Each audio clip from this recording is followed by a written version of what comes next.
다니엘처럼 살고 싶다라는 제목으로 하나님의 말씀 전하도록 하겠습니다.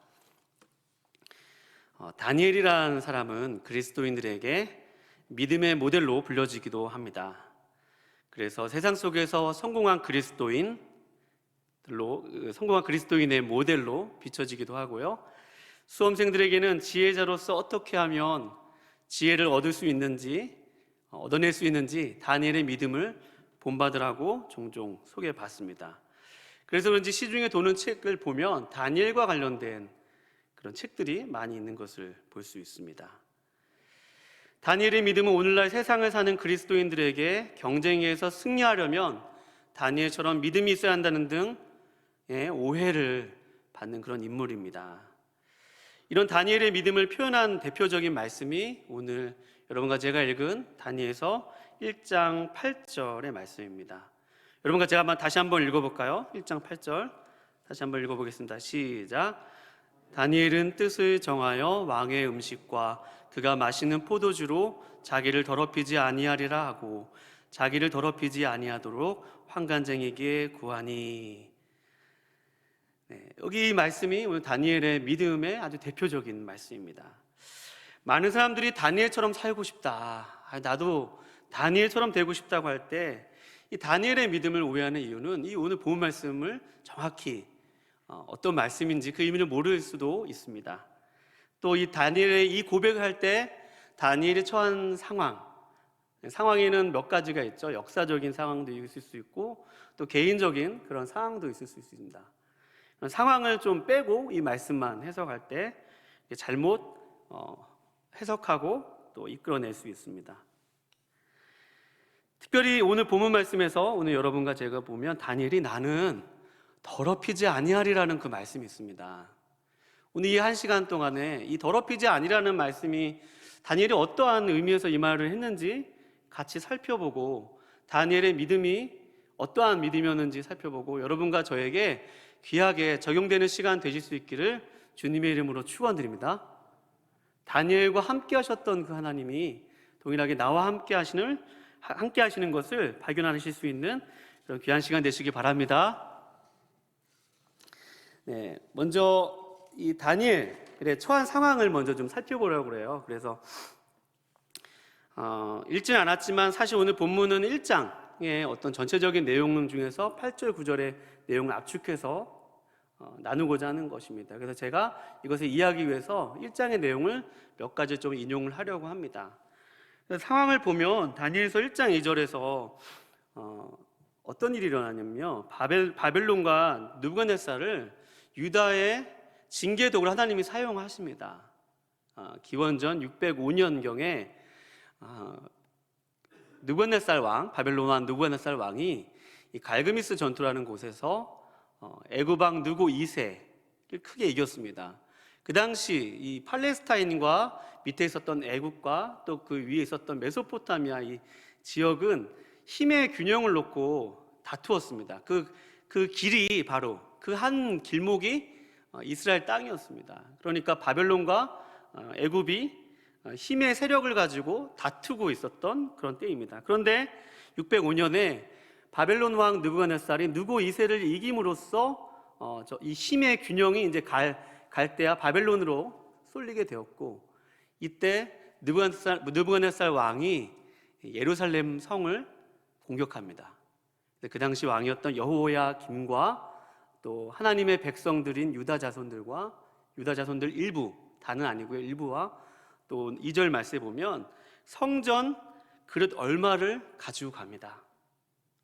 성전 그릇 얼마를 자기가 신은 신전인 마루둑 신전에 가져와요. 이것이 이 다니엘이 있을 때, 이 다니엘이 이 얘기를 할 때의 역사적 상황입니다. 다니엘도 물론 이때 바벨론으로 끌려가게 됩니다. 바벨론으로 끌려갈 때 다니엘의 그 심경과 또 다른 포로들의 그런 심경을 살펴보면 한마디로 충격 그 자체였습니다. 충격 외에는 설명할 길이 없었어요.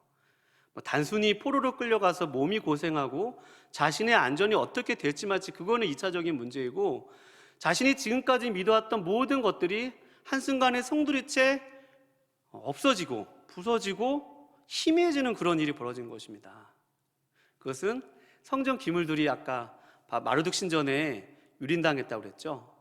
거기에 옮겨지게 되었다고 했습니다. 그러니 지금까지 자신들을 인도하였다고 생각하는 여호와 하나님에 대해서 상징인 그 성전이 공격당하고 거기 있는 성전 기물들이 옮겨짐으로써 충격을 받은 거예요. 포로로 끌려가서 난 더 이상 이제 누구를 의지하며 살아야 하지? 나의 안전과 나의 생명과 나의 모든 것을 주장하시는 분 하나님이신데 겉으로 보기에는 하나님이 이 마르둑 신에게 패배한 것처럼 보입니다. 더 이상 하나님은 우리를 지금 이끌고 있는 저 병사보다도 더 힘이 없어 보인다는 말입니다. 그리고 그거 자체가 충격이었어요. 이것이 다니엘의 상황입니다. 역사적인 소용돌이 속에서 세계관이라면 세계관이고 또 가치관이라면 가치관이고 신앙관이라면 신앙관인데 그런 모든 안목과 모든 믿고 있던 신념들이 한순간에 다 충격으로 바뀌어진 그런 시간입니다. 그런 상황 속에서 다니엘이 바벨론으로 끌려가게 된 것입니다. 근데 여러분, 우리가 여기서 꼭 정리하고 넘어갈 게 있는데요. 그것은 제가 다니엘서 그동안 증거하면서 계속 강조하였던 것인데 그것은 2절 말씀해 보면 이 모든 것의 배후에 하나님이 계셨다는 것입니다. 하나님이 오늘 2절 말씀해 보면 본문에 속해 있는 1장 2절 말씀해 보면 주께서 유다 왕 여호야긴과 하나님의 정그릇 얼마를 그의 손에 맡기셨다고 그래요.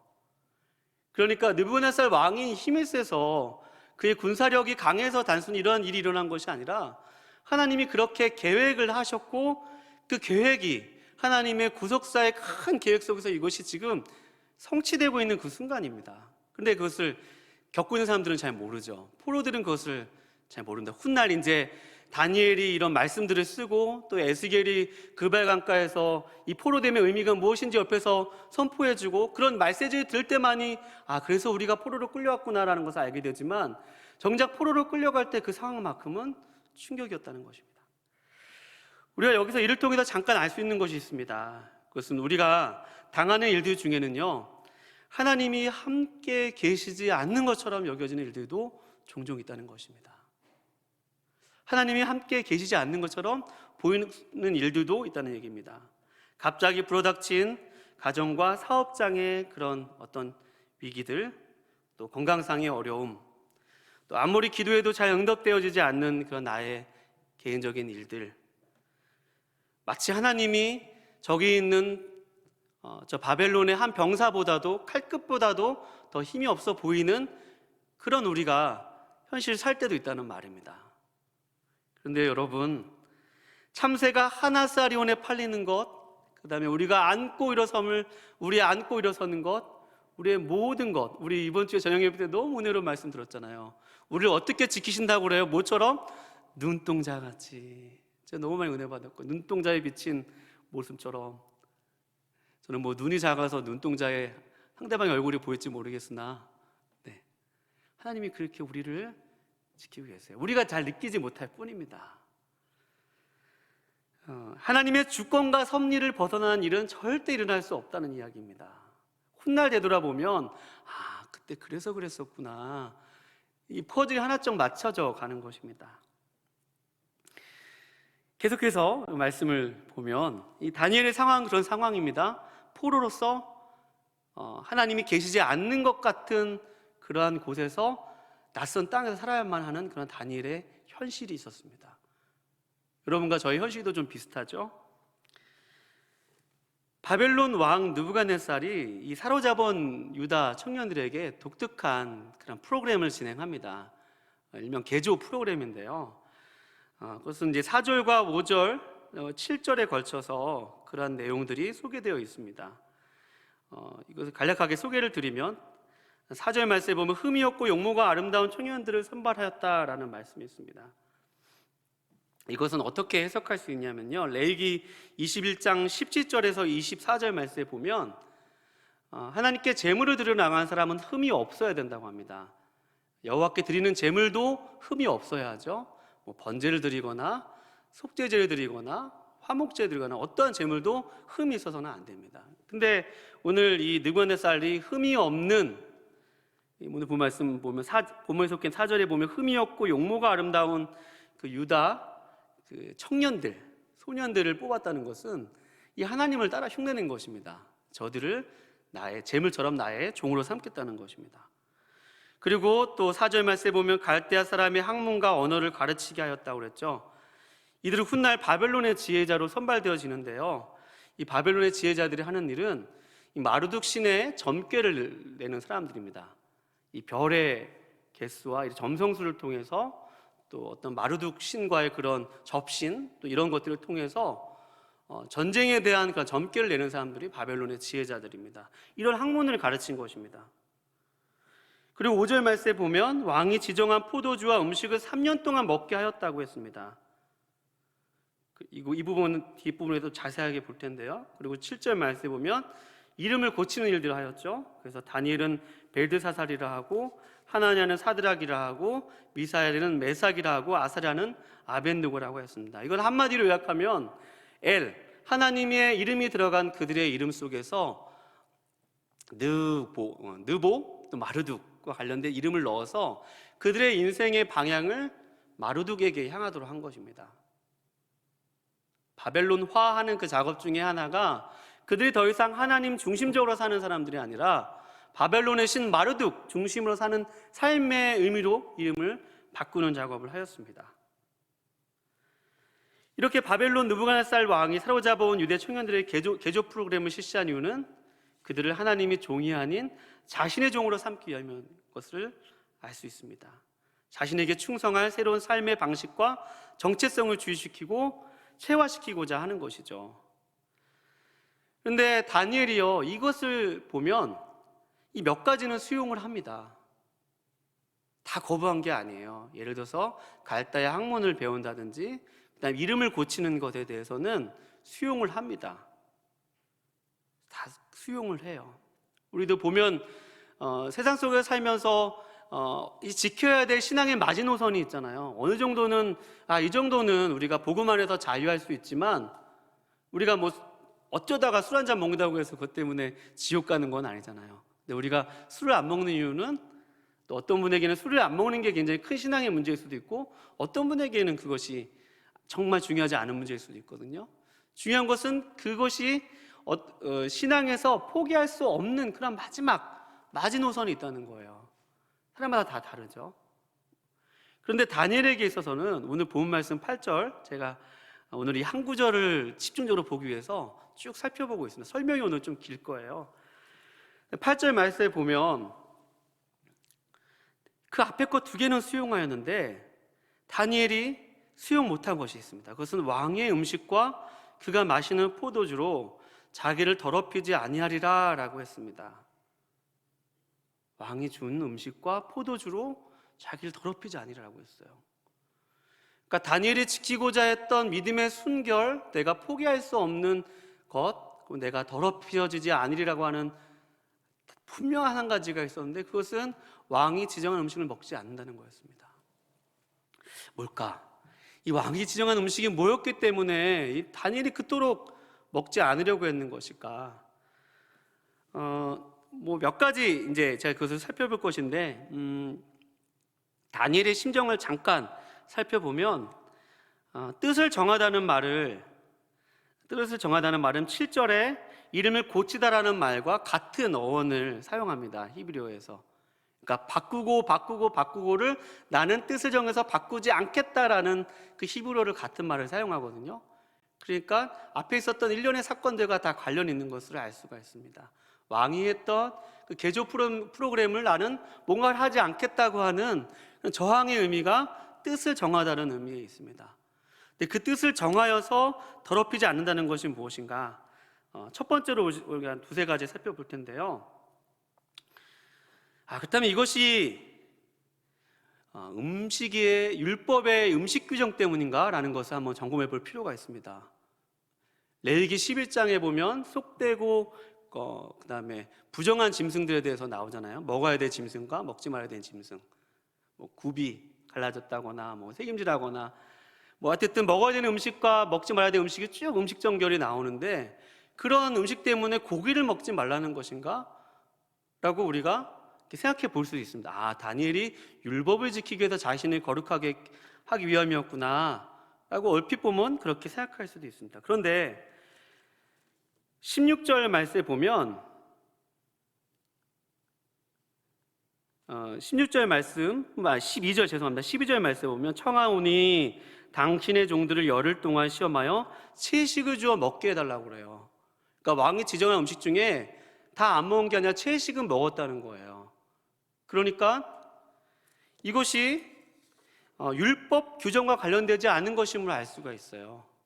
이 채식 이런 말을 통해서. 그러면 율법 규정이 아니면 이게 왜 우리 머릿고기 보면 머릿고기나 순댓국 보면 왜 제사 무당들이 제사 지낸 음식으로 만든 음식도 있잖아요. 절편 그랬던가요? 그래서 제가 예전에 살던 동네에 제사를 거기 이렇게 점을 보는 집이 많았는데 거기 그런 돼지 머릿고기 음식점이 많았거든요. 그러니까 이 음식은 마르두크 신에게 바쳐진 그 음식인 거보다라고 생각할 수 있어요. 근데 여기도 또 채소를 생각해 보면 채소 때문에 아닙니다. 왜냐하면 채소도 마르두크에게 바쳐졌다는 그 역사적인 기록이 있습니다. 그러니까 율법에 저촉되는 것도 아니고 또 제사도 마르두크에게 바쳐진 제사의 제물도 아니라면 이 음식이 왜 부정하다는 것이죠? 왜 이 음식을 먹은 것이? 오늘 본 말씀에 보면 여러분 5절 말씀과 8절 말씀 그리고 13절, 15절, 16절 말씀에 보면 5절, 8절, 13절, 15절, 16절 말씀에 보면 반복해서 표현되어 있는 말씀이 있습니다. 그것은 왕의 음식이라는 표현이에요. 왕의 음식, 왕이 준 음식, 왕이 정한 음식 이런 말을 계속해서 이 성경의 기자인 다니엘이 계속해서 쓰고 있습니다. 그리고 여러분 우리가 이를 통해 알 수 있는 것은 다니엘이 이 음식을 먹지 않음으로 자기를 더럽히지 아니했던 이유는 그것을 왕이 주었기 때문입니다. 여기서부터 잘 들어보세요. 왕이 주었기 때문입니다. 다니엘서 1장 5절 말씀에 보면 그래서 왕이 3년 동안 그들에게 양식을 주었습니다. 3년 동안 몇 끼마다 그 음식을 먹게 한 거예요. 여러분 왕으로부터 주어진 음식을 먹는다는 것은요 겉으로 보기에는 좀 특권이 있어요. 왕이 주는 음식을 먹으니까 얼마나 특권이 있겠어요. 혜택이 있는 것입니다. 근데 여러분 그 식량을 먹을 때마다 제가 어렸을 때 유치원을 선교원 다녔었거든요. 교회에서 운영하는 유치원 다녔습니다. 그때 배웠던 노래가 이런 노래였습니다. 날마다 우리에게 양식을 주시는 뭐죠? 그 다음에 은혜로신 하나. 그러니까 어렸을 때 그 노래가 평생 가더라고요.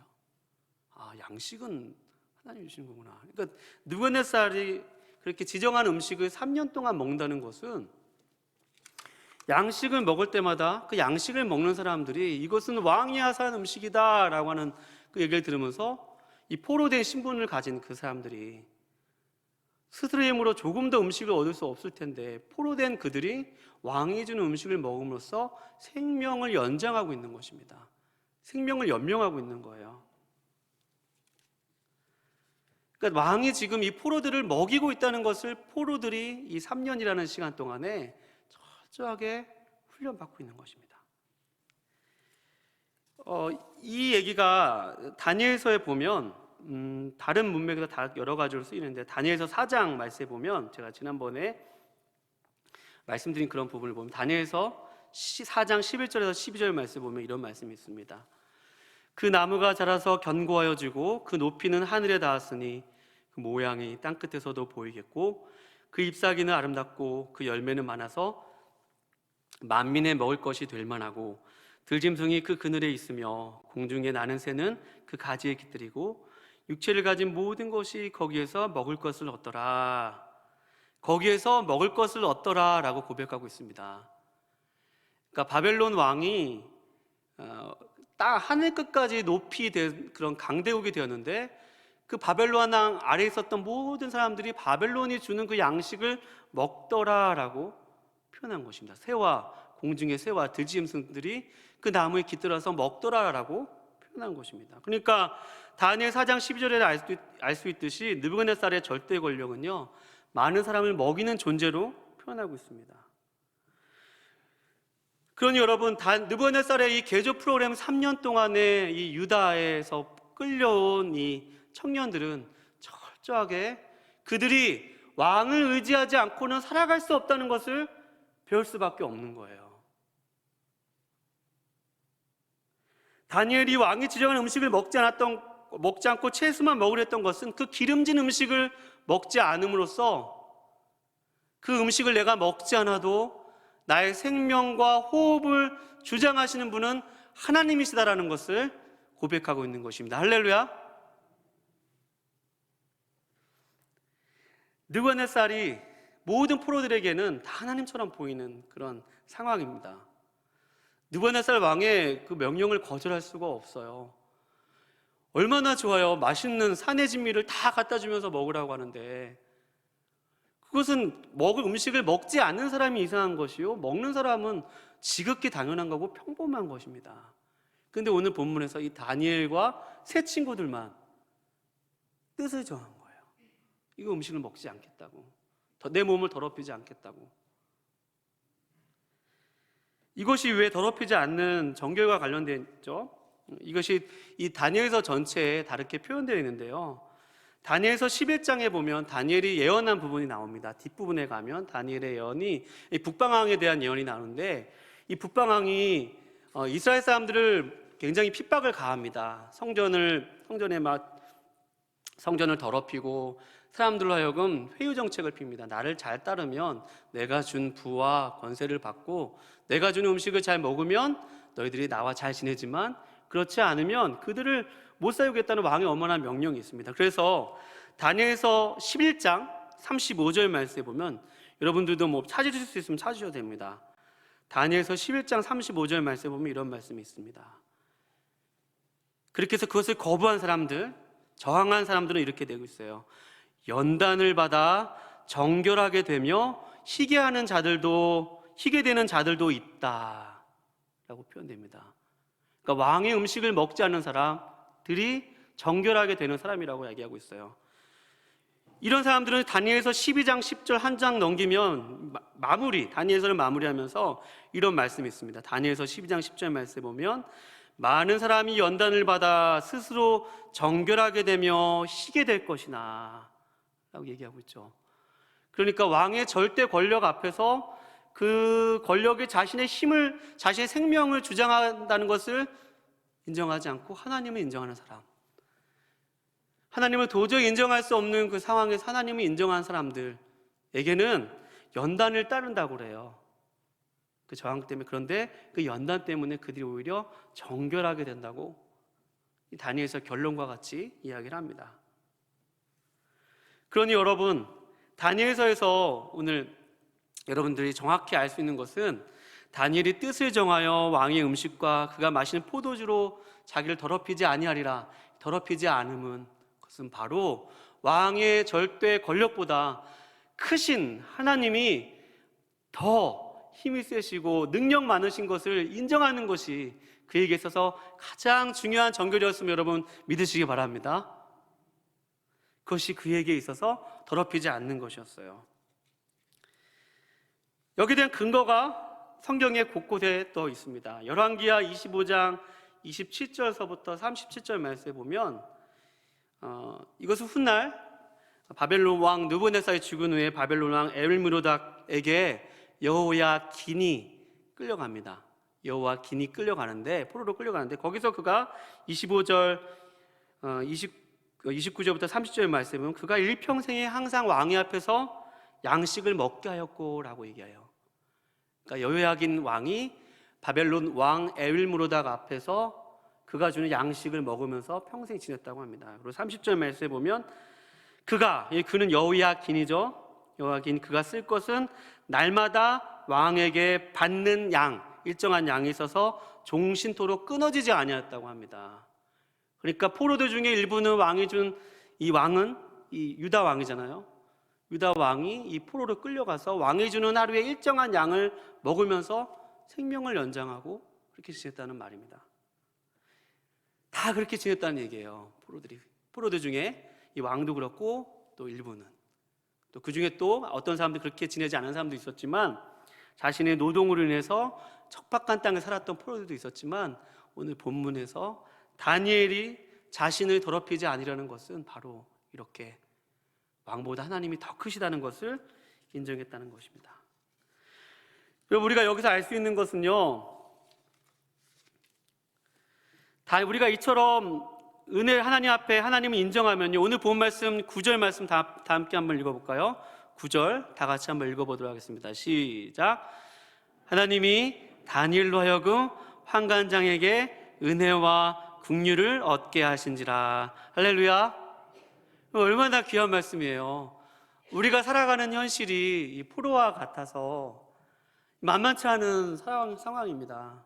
하나님이 우리가 살고 있는 현실 속에서 힘이 없어 보이는, 하나님을 믿는 믿음이 오히려 힘이 없어 보이는 그러한 시대 속에서 우리가 하나님을 인정하면, 하나님을 의뢰하면 하나님이 그를 보호하시고 그에게 은혜와 긍휼을 얻게 하시면 여러분 믿으시기 바랍니다. 그것이 너무나 귀한 거예요. 다니엘이 포로 신세로서 느부갓네살에게 도전받는 이런 상황이 여러분과 저에게도 얼마든지 있을 수 있습니다. 그런데요, 여러분과 제가 그런 상황 속에서도 하나님을 생각하는 거예요. 하나님을 바라보는 거예요. 하나님을 바라보고 생각하면 하나님이 여러분과 저를 은혜를 받게 하시고 긍휼을 얻게 하실 줄로 믿습니다. 우리가 우리의 삶에 어떻게 적용할 수 있죠? 우리가 직장에서 얼마든지 느부갓네살과 같은 오너를 만날 수 있다는 얘기입니다. 그런 오너들은 교회 나가지도 않아요. 신앙생활의 신자도 모르고 성경 말씀도 잘 모르는 그러한 분 밑에서 일할 수 있습니다. 뿐만 아니라 교회 가는 것도 별로 안 좋아하는 분일 수도 있어요. 그런 사람 밑에 있을 때 우리가 다니엘의 이 믿음, 내가 오늘 다니엘처럼 살아야지라고 했을 때 다니엘의 믿음을 통해 배울 수 있는 점은요, 다니엘처럼 여러분 그 사장님보다 하나님이 더 크심을 여러분 믿으시기 바랍니다. 우리가 사장님에게 고용된 것이 아니라, 우리를 고용한 그 고용주에게 고용된 것이 아니라 하나님이 우리를 그 직장에 보내셨다는 거예요. 하나님이 우리로 하여금 그 자리에 가서 그 사람들과 만나게 해주셨다는 것입니다. 우리로 하여금 그곳에서 일할 수 있게 하여 주시고 그곳에서 직업을 통해서 하나님께 영광을 돌리게 하였다는 것이죠. 그러니 나를 책임져 주시는 분, 나의 삶을 이끌어 주시는 분은 회사의 경영주나 어떤 그런 위에 있는 분들이 아니라 여러분 하늘에 계신 여호와 하나님이심을 여러분 믿으시기 바랍니다. 그럼 목회자들은 이것을 더럽히지 아니라는 것을 어떻게 적용할 수 있을까요? 다니엘이 그토록 지키고 싶었던 순결을 어떻게 목회자에게 가져올 수 있을까요? 먼저 부교육자로서 저에게 적용한다면 분명 교회 안에서 세워야 할 덕이 있습니다. 덕이 있어요. 신학교 다닐 때 조직신학 교수님이 계셨는데 굉장히 논리 정연한 분이시고 그렇게 학문을 펼치시는 분인데 그분이 어느 날 저희에게 이렇게 수업을 하시고 마지막에 그런 말씀하시더라고요. 그러니까 교회에 적용하면서 여러분 교회에서 제발 인사 잘하세요. 그렇게 얘기를 하더라고요. 저 사람이 인사를 못 받았다고 생각하면 2번 하세요. 저 사람이 먼저 인사 안 했으면 여러분이 먼저 하세요 라고 그 얘기를 하는데 그 말이 참 많이 와닿더라고요. 그 말이 무슨 말이에요? 그러니까 목회자는 교회 안에서 성도님들과 잘 지내고 또 성도님들을 섬기고 이러한 목회자로서의 그러한 덕, 이것은 목회자이기 때문이 아니라 그리스도인이기 때문에 사역을 할 때 그런 모습으로 사역을 해야 되는 것이 있습니다.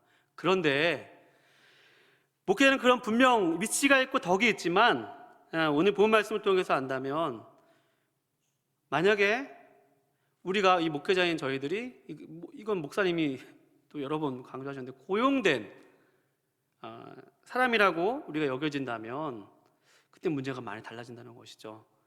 사사기 17장 18장에 나오는 어제와 엊그제 그 새벽 예배의 말씀이었죠. 미가 집의 제사장, 자신이 고용되었다고 생각하는 그 미가 집의 제사장처럼 고용되었다고 생각을 하면 그때부터 목회자는 타락을 하게 되는 것이고 순결을 잃게 된다는 것입니다. 그래서 설교를 할 때 성도님들이 좋아할 만한 얘기, 죄를 지적 잘 안 하고 축복받는 얘기만 하고 잘 된다는 얘기만 하고 그렇게 전락할 수 있다는 거예요.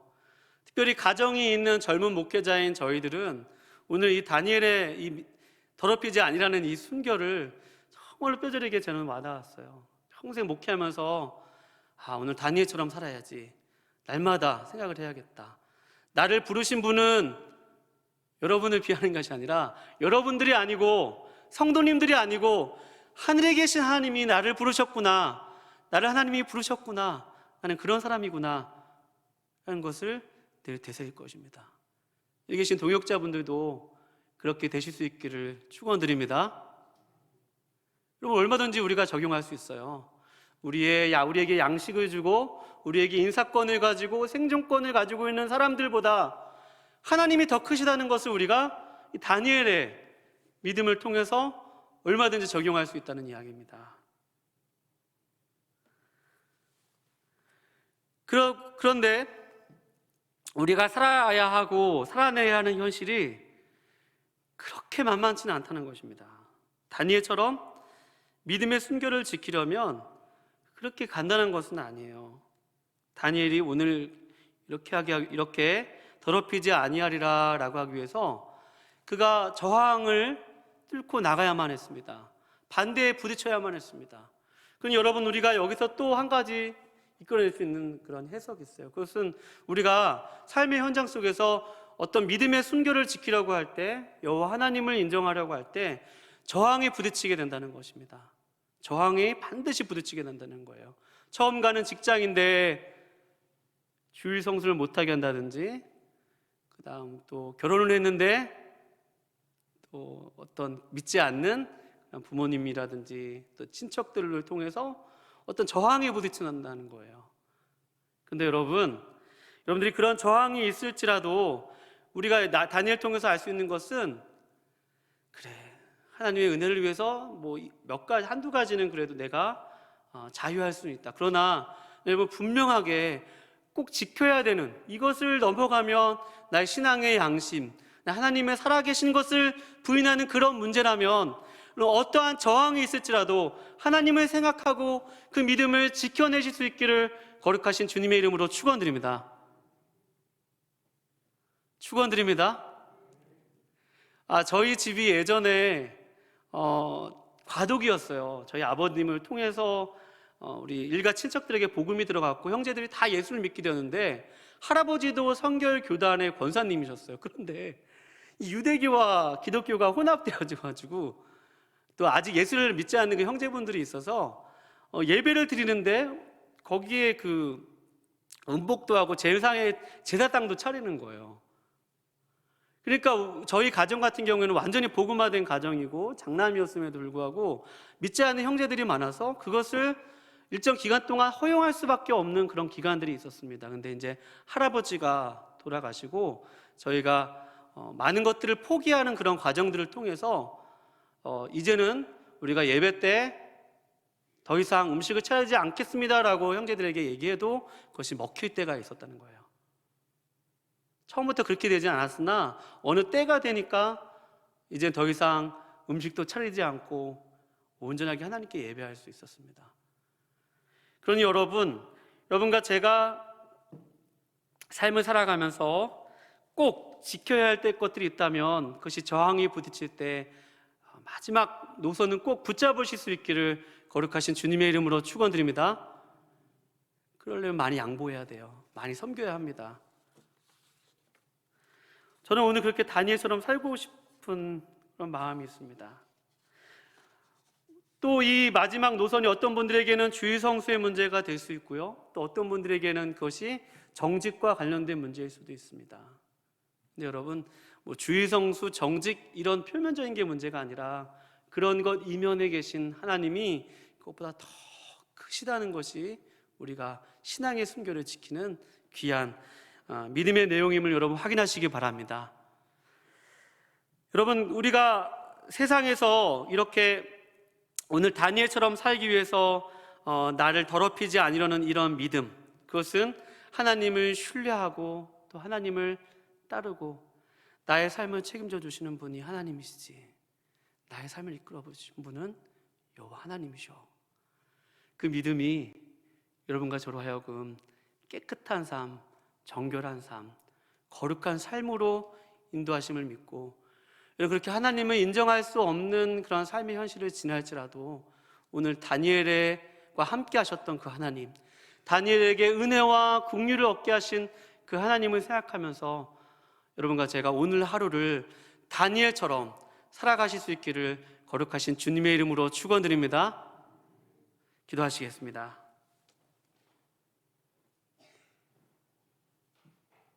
하나님 아버지, 저희들은 늘 하나님이 계시지 않는 것 같은 세상에서 하나님을 믿는 사람으로 살아갈 때도 참 살아가야만 합니다. 때로는 믿음을 포기해야 될 때도 있고 또 내 뜻대로 잘 되지 않을 때도 많습니다. 하나님, 그때마다 오늘 이 다니엘의 믿음, 다니엘이 지켰던 믿음의 순결, 오늘 이 이야기가, 스토리가 생각나게 하여 주셔서 아버지, 그 다니엘과 함께 하셨던 그 하나님의 은혜와 긍휼이 나의 삶을 에워싸고 계심을 믿고 어제보다 오늘 더 믿음으로 살 수 있도록 도와주시옵소서. 오늘 다니엘처럼 그렇게 믿음으로 살아가는 우리 모두가 되게 하여 주셔서 세상 속에서 순결한 그리스도인으로 살아갈 수 있도록 인도하여 주시옵소서. 감사해 드리오며 거룩하신 예수님의 이름으로 기도합니다. 아멘.